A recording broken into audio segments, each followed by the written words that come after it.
우리에게 주신 하나님의 말씀 사도행전 9장입니다. 사도행전 9장에 있는 말씀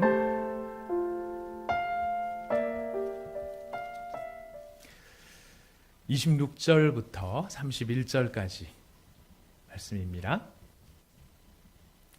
사도행전 9장 26절부터 31절까지의 말씀 다 찾으셨으면 저와 여러분이 한 절씩 교독하도록 하겠습니다.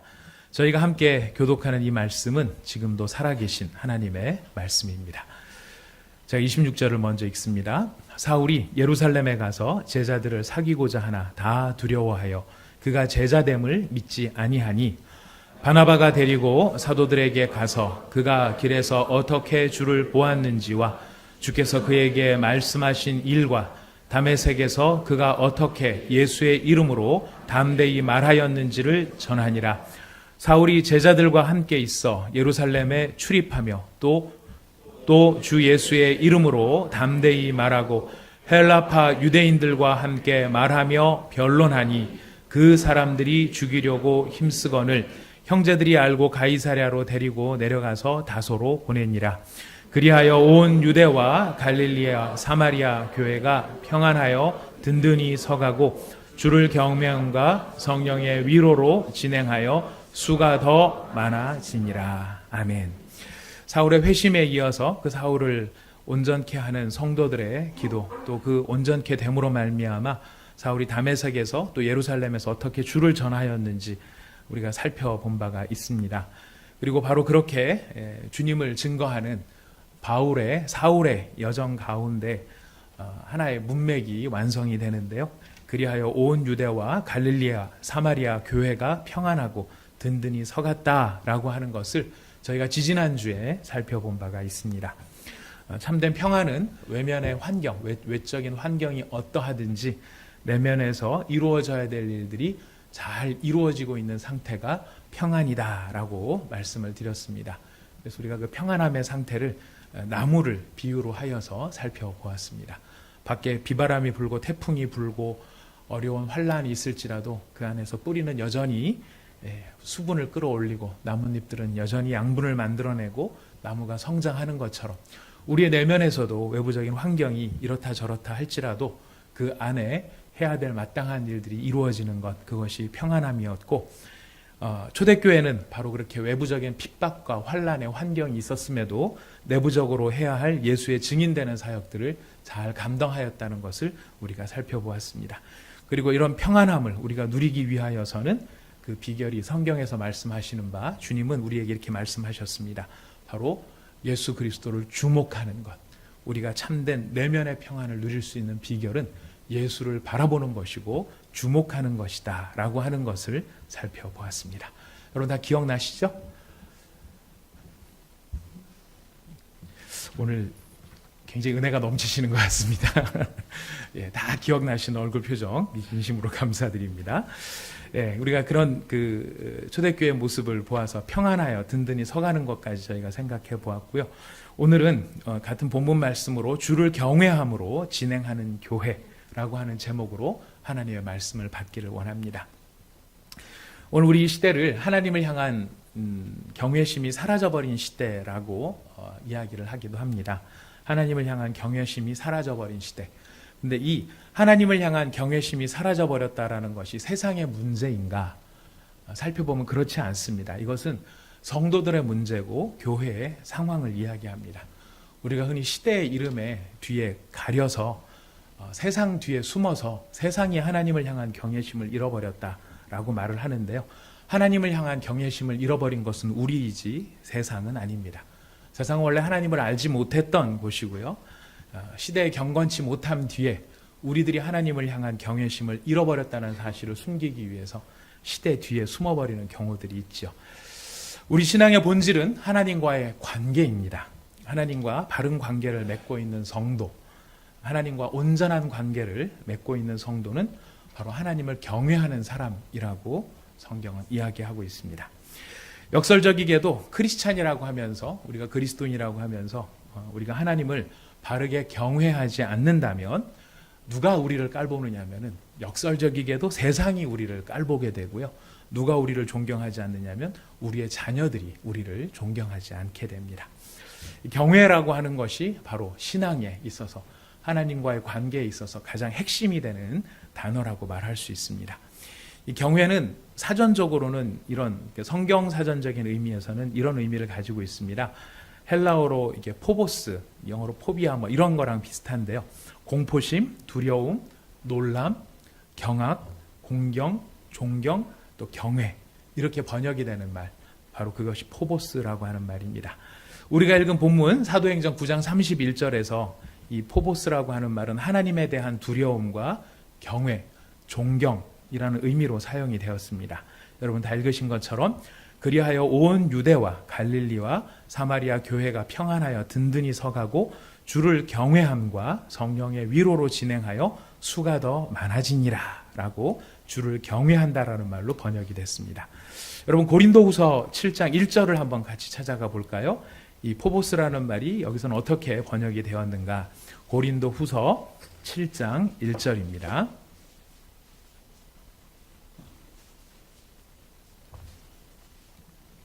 고린도후서 7장 1절 같이 읽어보겠습니다. 시작. 그런즉 사랑하는 자들아 가진 우리가 하나님을 두려워하는 가운데서 거룩함을 온전히 이루어 육과 영의 온갖 더러운 것에서 자신을 깨끗게 하자. 예. 자, 사랑하는 자들아, 이 약속을 가진 우리가 어떤 가운데서? 하나님을 두려워하는 가운데서. 바로 이 말이 경외라고 하는 말인 것입니다. 에베소서 5장 21절에는 그리스도를 경외함으로 피차 복종하라라고 이야기를 하고 있습니다. 성도가 성도 간에 서로를 존중하고 배려하는 그 이해심의 근거가 어디에서부터 비롯되느냐면은 그리스도를 경외하기 때문에, 그리스도를 두려운 마음으로 경외하기 때문에 그 두려움 속에서 나타나는 것이 서로를 향한 존중이라는 것입니다. 바로 이렇게 경외라고 하는 말은 하나님을 향한 두려움이라는 말인데요. 이런 하나님을 향한 두려움, 하나님을 경외하는 사람들이 하나님 앞에서 갖는 바른 태도와 자세를 성경은 겸비함이라고 가르쳐 줍니다. 겸비함이란 이런 의미가 있습니다. 이 겸비함에 해당되어지는 말은 히브리어로 찾아보면은요, 카나라고 하는 말이에요. 이것은 낮아지다, 낮추다, 뭐 정복하다, 굴복시키다 이런 뜻이 있는데, 이 카나라고 하는 말의 핵심은 그렇습니다. 교만하고 반항적인 사람, 혹은 교만하고 반항적인 마음을 굴복시키는 것, 이것이 바로 겸비함입니다. 근데 재미있는데, 이 재미있는 것은 이 겸비함이라고 해당되어지는 카나라고 하는 말의 어원이 어디서부터 왔느냐면은 새가 날개를 접다라는 말에서 나온 것입니다. 겸비함의 본질은 날아다니는 새가 그의 날개를 접는 것, 그가 가지고 있는 그의 자랑거리, 그의 어떤 굉장히 훌륭한 면들, 이런 것들을 접고 자리에 앉아 있는 것, 이것이 바로 낮아지다, 낮추다, 굴복하다, 다른 말로 하면 겸비하다라는 말의 의미가 되는 것입니다.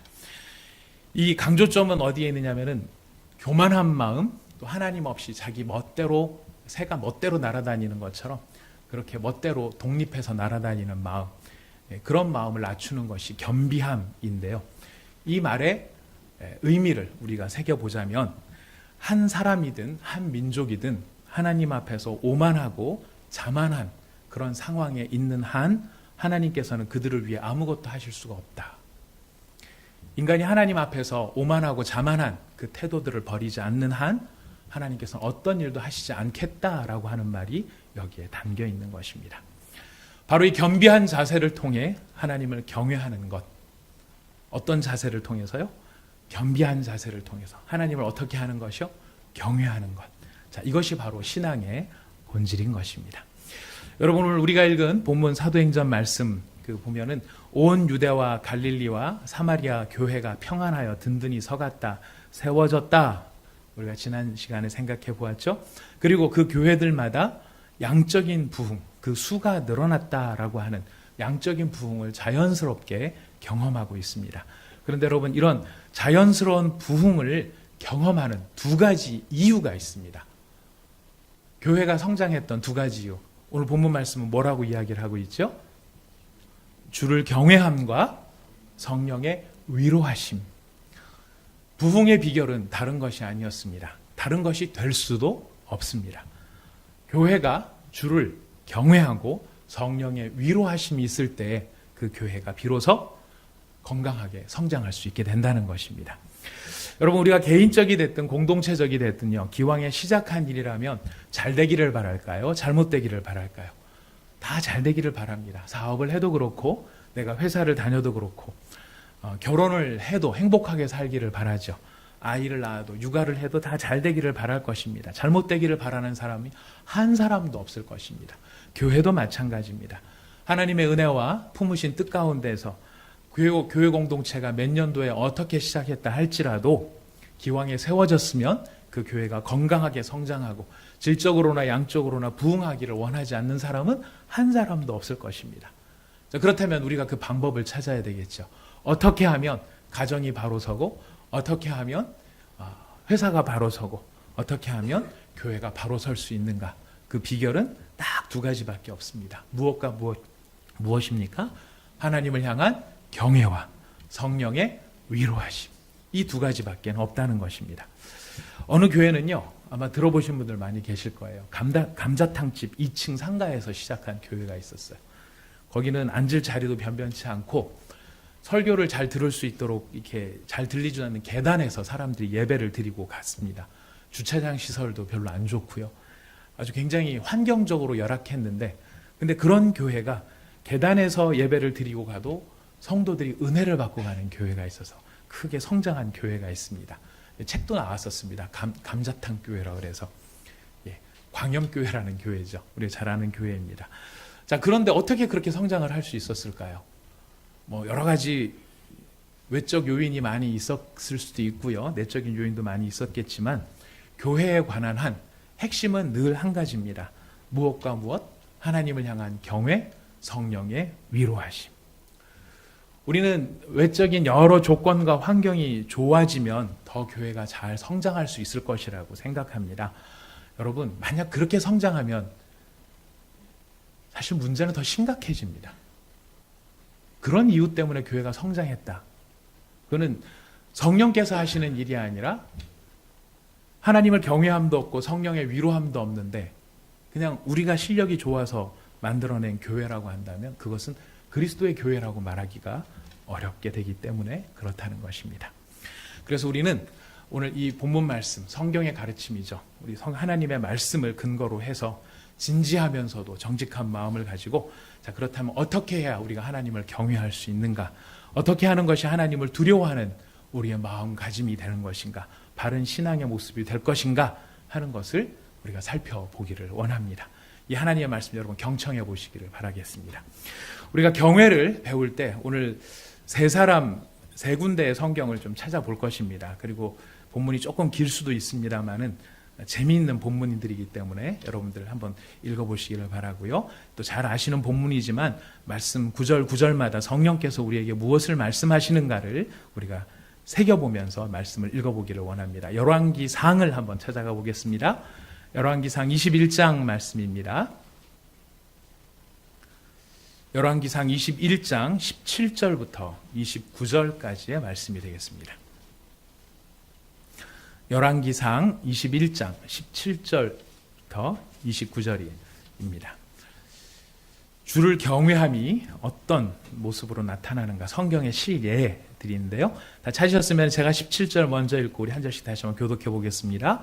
여호와의 말씀이 디셉 사람 엘리야에게 임하여 이르시되 너는 일어나 내려가서 사마리아에 있는 이스라엘의 아합 왕을 만나라. 그가 나봇의 포도원을 차지하러 그리로 내려갔나니 너는 그에게 말하여 이르기를 여호와의 말씀이 내가 죽이고 또 빼앗았느냐고 하셨다 하고 또 그에게 이르기를 여호와의 말씀이 개들이 나봇의 피를 핥은 곳에서 개들이 내 피 곧 내 몸의 피도 핥으리라 하였다 하라. 아합이 엘리야에게 이르되 내 대적자여 내가 나를 찾았느냐? 대답하되 내가 찾았노라. 내가 내 자신을 팔아 여호와 보시기에 악을 행하였으므로 여호와의 말씀이 내가 재앙을 내게 내려 너를 쓸어버리되 내게 속한 남자는 이스라엘 가운데 매인자나 노인자를 다 멸할 것이요 또 내 집이 느밧의 아들 여로보암의 집처럼 되게 하고 아히야의 아들 바하사의 집처럼 되게 하리니 이는 내가 나를 노하게 하고 이스라엘이 범죄하게 한 까닭이니라 하셨고 이세벨에 대하여도 여호와께서 말씀하여 이르시되 개들이 이스라엘 성읍 곁에서 이세벨을 먹을지라. 아합에게 속한 자로서 죽은 자는 개들이 먹고 들에서 죽은 자는 공중의 새가 먹으리라 하셨느니라 하니 예로부터 아합과 같이 그 자신을 팔아 여호와 앞에서 악을 행한 자가 없음은 그를 그의 아내 이세벨이 충동하였음이라. 그가 여호와께서 이스라엘 자손 앞에서 쫓아내신 아모리 사람의 모든 행함같이 우상에게 복종하여 심히 가증하게 행하였더라. 아합이 이 모든 말씀을 들을 때에 그의 옷을 찢고 굵은 배로 몸을 동이고 금식하고 굵은 배에 누우며 또 풀이 죽어 다니더라. 여호와의 말씀이 디셉 사람 엘리야에게 임하여 이르시되, 우리 29절을 같이 읽습니다. 아합이 내 앞에서 겸비함을 내가 보느냐? 그가 내 앞에서 겸비함으로 내가 재앙을 저희 시대에 내리지 아니하고 그 아들의 시대에야 그의 집에 재앙을 내리리라 하셨더라. 아합 왕 참 악한 왕입니다. 그 아내 이세벨은 더 독한 여자입니다. 그래서 그들이 합작으로 해치운 일이 나봇이라고 하는 사람을 모함을 해서 죽이고 그의 포도원을 강제로 차지했습니다. 탐심이 일으킨 일이었습니다. 그 일을 하나님께서 보시고 진노하셨습니다. 그래서 아합에게 심판을 선언하십니다. 자, 그런데 하나님의 말씀이 아합에게 임했을 때 아합이 어떻게 합니까? 27절 말씀 여러분 아까 제가 읽었는데요. 어떻게 했죠? 아합이 이 모든 말씀을 들을 때에 그의 옷을 찢고 굵은 배로 몸을 동이고 금식하고 그 굵은 배에 누우며 또 풀이 죽어 다니더라. 희한한 일이 일어난 거예요. 어떤 희한한 일이 일어났느냐면 그렇게 하나님을 두려워하지 않고 자기 탐욕과 자기 욕심과 욕망에 끌려다녔던 아합이라는 사람이 하나님의 심판의 메시지를 엘리야가 전했을 때 어떻게 합니까? 자기 옷을 찢고 굵은 배로 동이고 금식했다는 거예요. 이걸 하나님께서는 어떤 태도라고 정의하셨습니까? 그가 겸비하였다. 그가 겸비하였다. 그가 겸비하였다. 그러니까 하나님께서 그 겸비함을 보시고 어떤 일을 하십니까?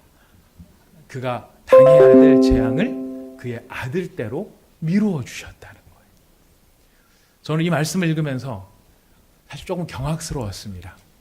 왜 경악스러웠냐면은 제 마음 같아서는 일단 아합이 어떤 식으로든지 보복을 당하고 심판을 당했으면 좋겠다는 마음이 저의 마음속에 있었는데요. 세상에 아합이 하나님 말씀 앞에 그냥 겸비한 태도를 취한 거예요. 하나님을 경외한 거예요. 그러니까 하나님께서 그 아합의 겸비함을 보시고 심판을 유보하시더라 하는 것입니다. 극악무도한 죄인입니다. 억울하게 죽은 나봇과 억울하게 지금 이 일을 당하고 있는 이스라엘 사람들이 있었음에도 불구하고 하나님은 아합이 하나님의 말씀 앞에 즉각적인 반응을 보이고 하나님의 주권과 하나님의 능력 앞에서 하나님의 얼마나 무서운 분이신지 그 말씀이 얼마나 신실하고 확실한지를 그가 깨닫고 그 확실하신 말씀 앞에 자신의 날개를 접고 하나님 앞에 엎드려졌을 때 하나님께서는 그 심판마저도 유보하시고 넘기시더라 하는 것입니다. 이것이 하나님 앞에 겸비한 사람, 하나님을 경외하는 사람을 향한 하나님의 은혜였습니다. 또 그런 생각 들지 않으세요? 아들은 뭐야, 아들은?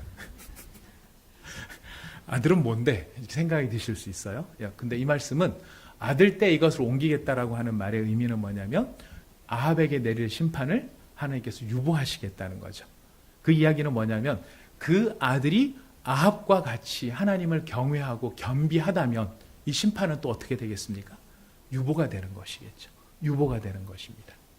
이 아들대로 넘겼다라는 것은 아합이 잘못한 벌을 이 아합의 아들한테 내리겠다는 의미가 아니라 아합이 경외하고 하나님을 경외하고 하나님 앞에 겸비하게 되었을 때 그가 받을 심판마저도 유보되어지는 것. 이것이 무슨 능력입니까? 하나님을 경외하는 자의 능력이 되는 것입니다. 하나님의 심판마저도 유복해 되어지는 바로 그것이 하나님 앞에 겸비한 것이고 하나님을 경외하는 자가 누리는 은혜인 것입니다. 이 아합이 하나님 앞에 두렵고 하나님을 두려워하고 하나님을 무서워하는 마음으로 그가 하나님을 향해 즉각적으로 반응한 그런 모습이라면 성경에 보면 하나님을 사랑하기 때문에 하나님을 경외한 사람이 또 있어요. 두 번째 예인데요. 이 사람은 누군가? 아브라함입니다. 그럼 창세기를 한번 가서 보시겠습니다. 창세기 22장 11절 12절 말씀입니다.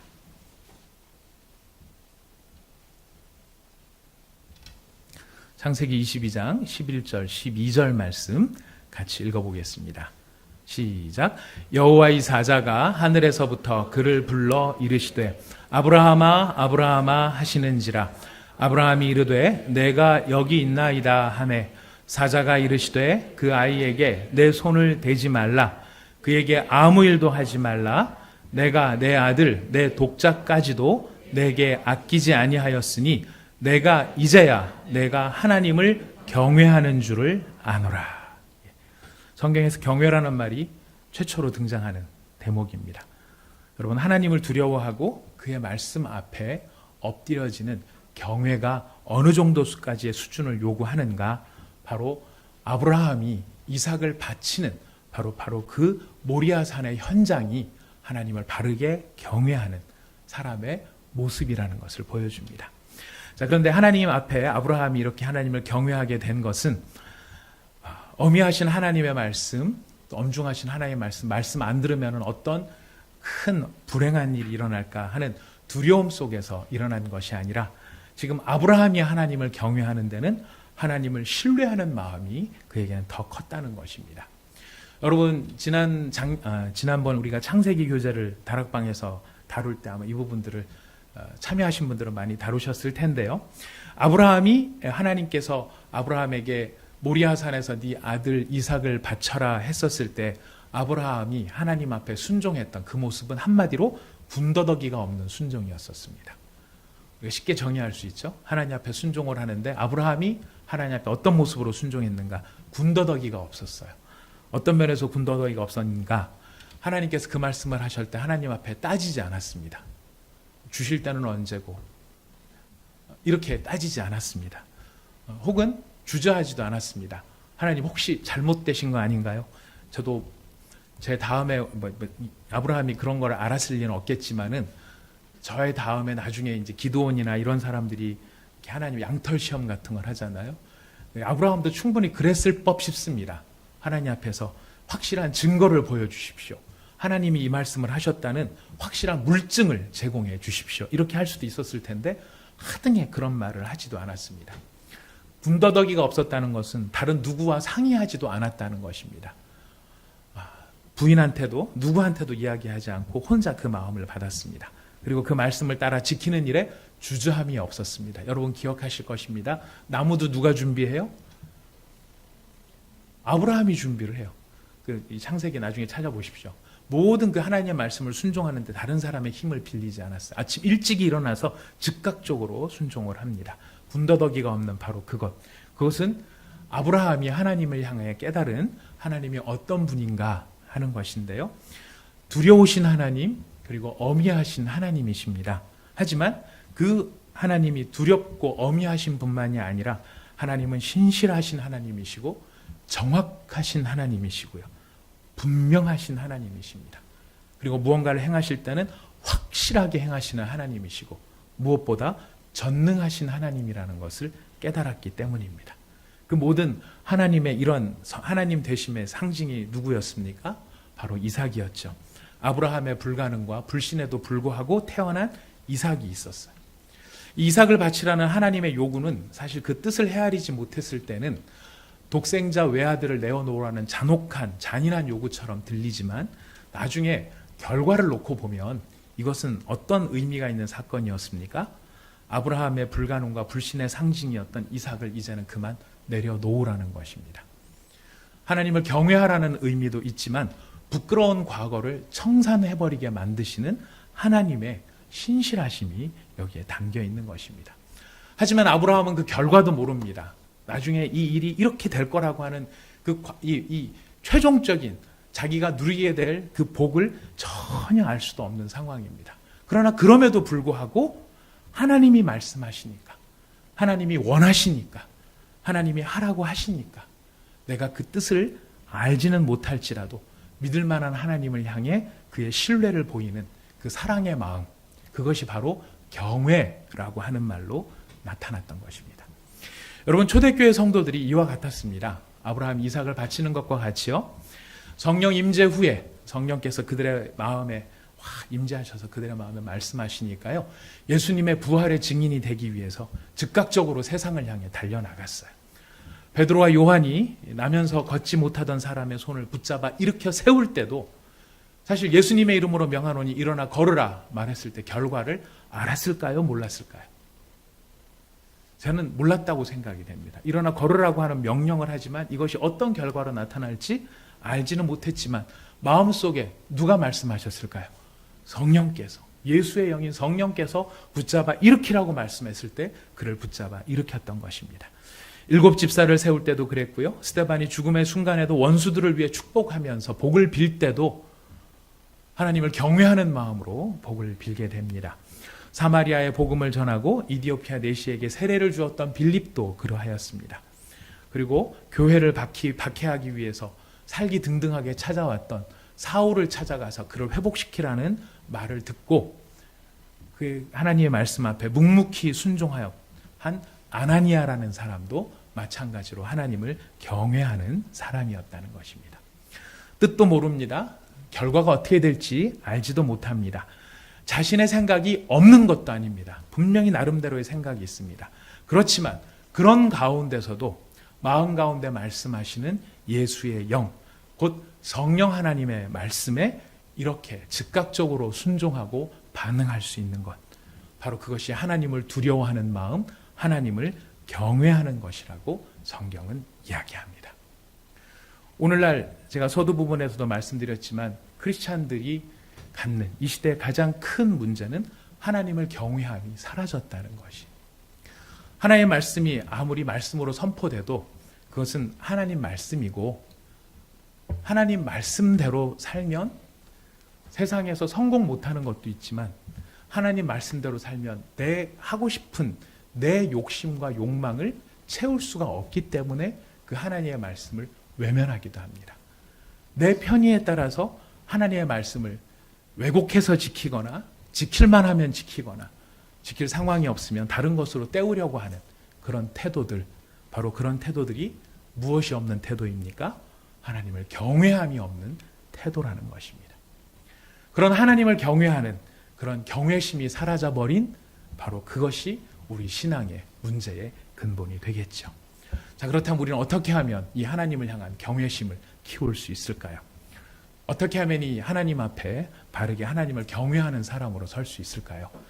여러분, 우리가 이 경외심이라는 것도 성장이 필요하고 배움이 필요한데요.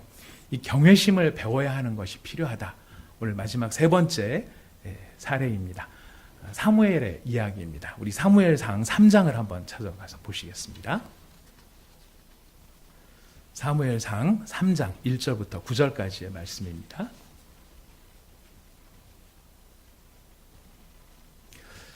사무엘상 3장 1절부터 9절까지의 말씀. 네. 저와 여러분이 한 절씩 교독하도록 하겠습니다. 아이 사무엘이 엘리 앞에서 여호와를 섬길 때에는 여호와의 말씀이 희귀하여 이상이 흔히 보이지 않았더라. 엘리의 눈이 점점 어두워가서 잘 보지 못하는 그때에 그가 자기 처소에 누웠고 하나님의 등불은 아직 꺼지지 아니하였으며 사무엘은 하나님의 궤 있는 여호와의 전 안에 누웠더니 여호와께서 사무엘을 부르시는지라. 그가 대답하되 내가 여기 있나이다 하고 엘리에게로 달려가서 이르되 당신이 부르셨기로 내가 여기 있나이다 하니 그가 이르되 나는 부르지 아니하였으니 다시 누우라 하는지라. 그가 가서 누웠더니 여호와께서 다시 사무엘을 부르시는지라. 사무엘이 일어나 엘리에게로 가서 이르되 당신이 나를 부르셨기로 내가 여기 있나이다 하니 그가 대답하되 내 아들아 내가 부르지 아니하였으니 다시 누우라 하니라. 사무엘이 아직 여호와를 알지 못하고 여호와의 말씀도 아직 그에게 나타나지 아니한 때라. 여호와께서 세 번째 사무엘을 부르시는지라. 그가 일어나 엘리에게로 가서 이르되 당신이 나를 부르셨기로 내가 여기 있나이다 하니 엘리가 여호와께서 이 아이를 부르신 줄 깨닫고 9절 읽습니다. 엘리가 사무엘에게 이르되 가서 누웠다가 그가 너를 부르시거든 내가 말하기를 여호와여 말씀하옵소서 주의 종이 듣겠나이다 하라 하니 이에 사무엘이 가서 자기 처소에 누우니라. 여러분 이 본문 말씀 많이 읽으셨을 것입니다.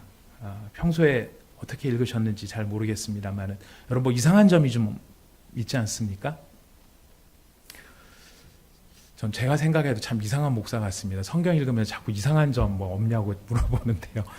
예, 저는 처음에 자주 여러 번 읽었지만 별로 이상한 점이 없었는데요. 어느 날 갑자기 이상한 점이 눈에 띄었습니다.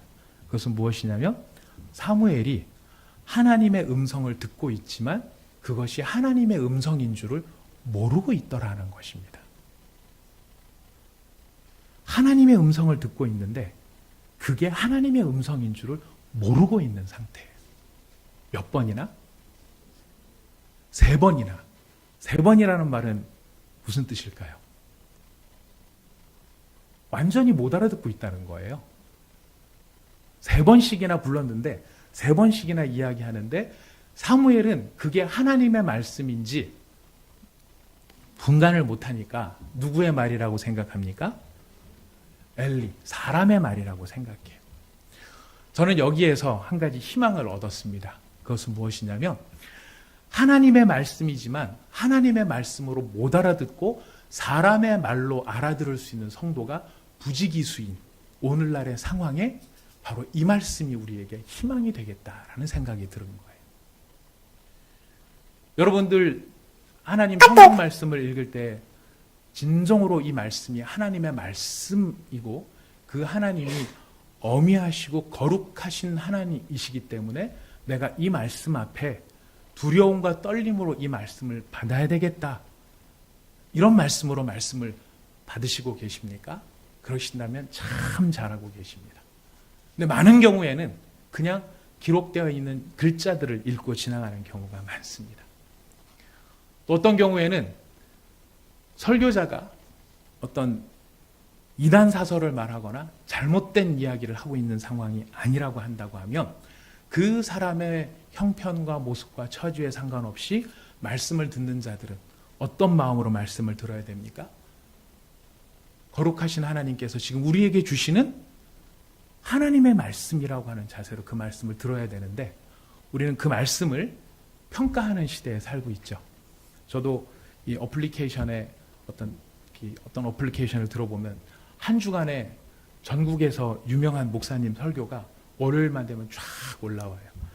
근데 쫙 이렇게 듣다가 저도 그래요. 아주 오만한 태도들을 제가 회개를 했습니다. 이 말씀을 준비하다가 딱 듣다가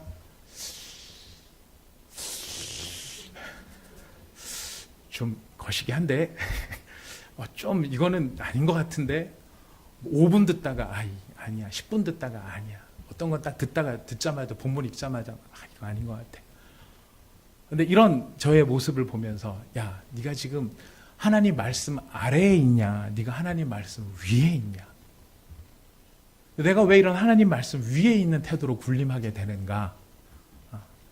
결국 그 말씀을 하나님의 말씀으로 엄중하고 거룩하게 받기보다는 그냥 어떤 사람이 하는 이야기 어떤 사람의 이야기로 듣고 있기 때문에 그럴 수 있더라는 것입니다. 근데 바로 이 모습이 사실 누구의 모습이에요?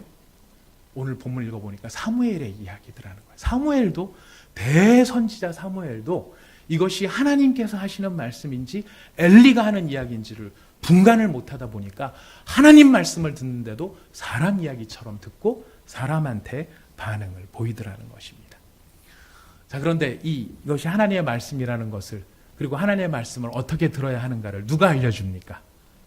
엘리가 알려줍니다. 엘리가 뭐라고 알려주죠? 3장 9절에 이렇게 나와요. 3장 9절 읽어보실까요? 시작. 엘리가 사무엘에게 이르되 가서 누웠다가 그가 너를 부르시거든 내가 말하기를 여호와여 말씀하옵소서 주의 종이 듣겠나이다 하라 하니 이에 사무엘이 가서 자기 처소에 누우니라. 자, 하나님의 말씀을 받는 태도가 어떠해야 된다고 알려줍니까? 여호와여 말씀하옵소서. 누가 듣겠나이다? 주의 종이 듣겠나이다.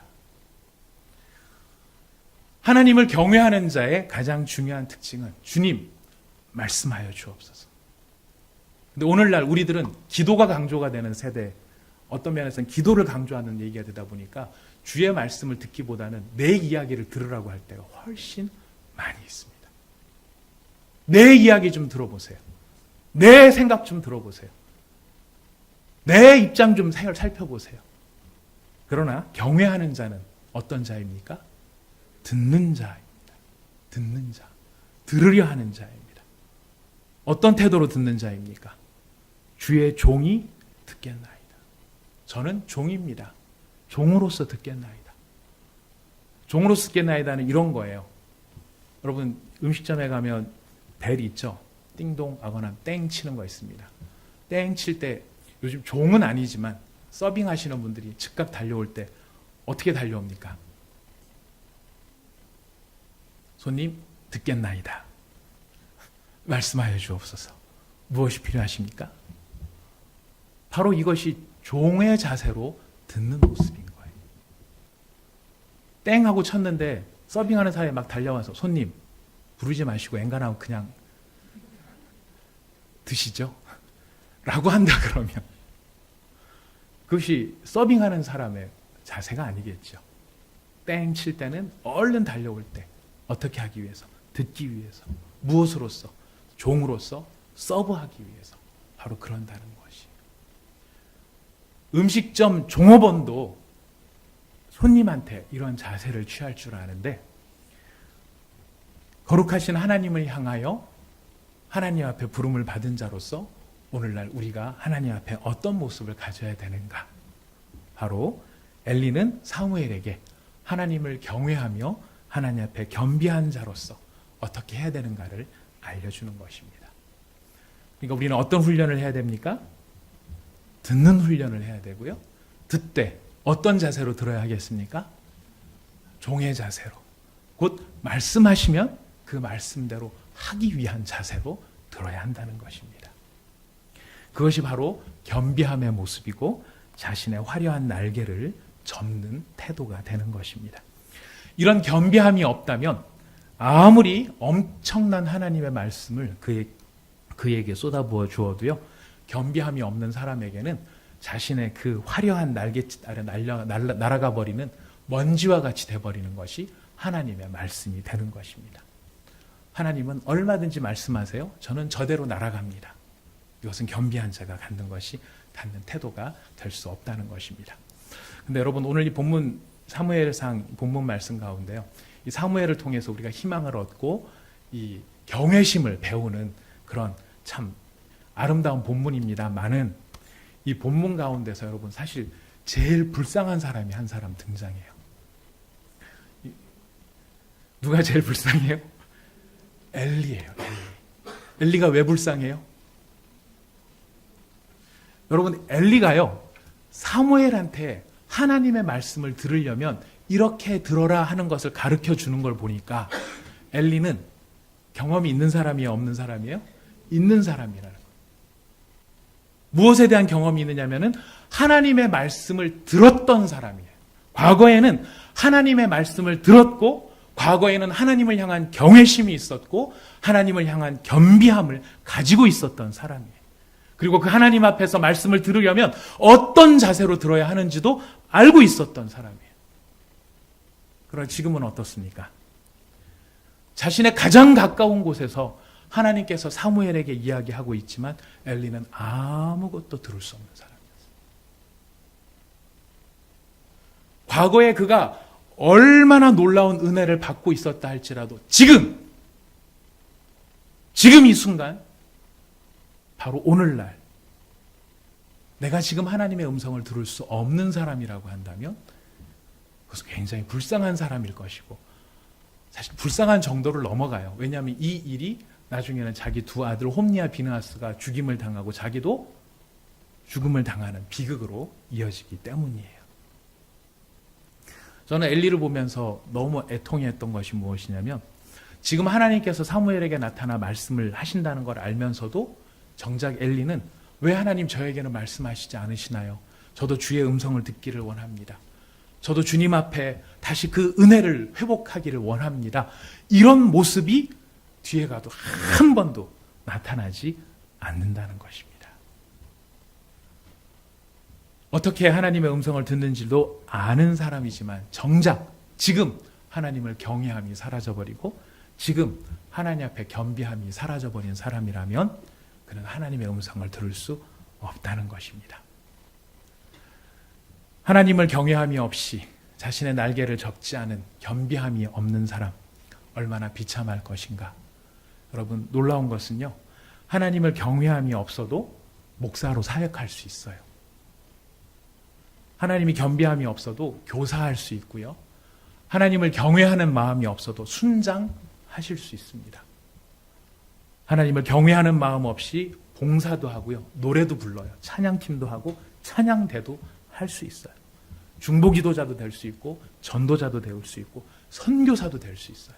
무엇 없이요? 하나님을 경외함 없이. 누가 그랬듯이 엘리가 제사장 노릇을 할 수 있었던 것처럼. 그것이 두려운 것입니다. 경외함이 없으면 그걸 못하면 좋겠는데 경외함이 없는데도 그 노릇을 하더라는 거예요. 그래서 자기도 속고 남도 속는 거예요. 같이 망하는 것이었습니다. 우리는 오늘 초대교회가 하나님 아버지 앞에서 영적인 부흥과 성장을 경험한 비결을 살펴보고 있습니다.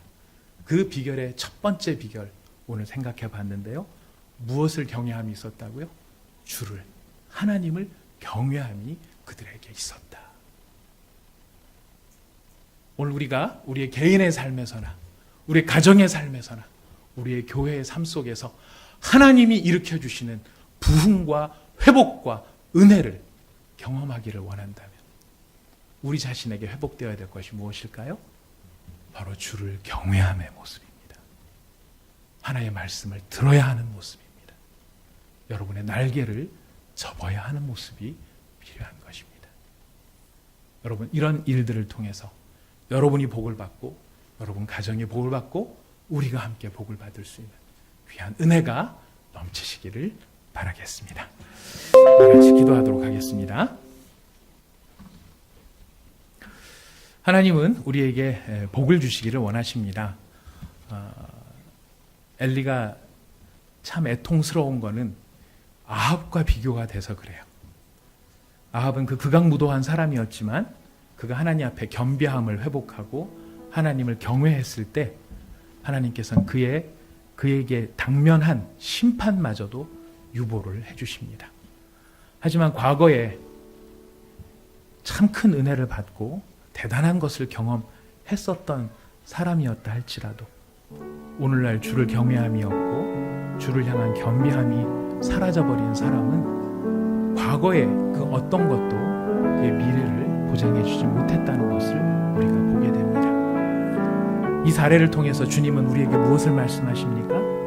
우리의 삶 속에서 우리의 개인과 우리의 가정과 우리의 사업과 우리의 회사와 우리의 교회가 하나님 앞에서 건강하게 성장하기를 우리가 원한다면, 하나님이 우리에게 내려주시는 참된 복을 우리가 받기를 원한다면 바로 하나님 앞에 하나님을 경외하고 그리고 주님 앞에서 나의 날개를 접고 그 앞에 자신을 낮추는 겸비함의 자리를 회복해야 된다고 이야기하고 계십니다.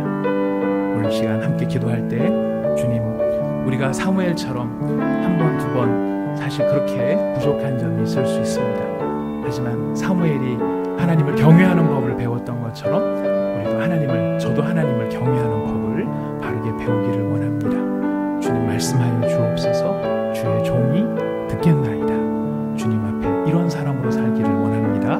저희를 도와주시옵소서. 같이 한번 기도하도록 하겠습니다.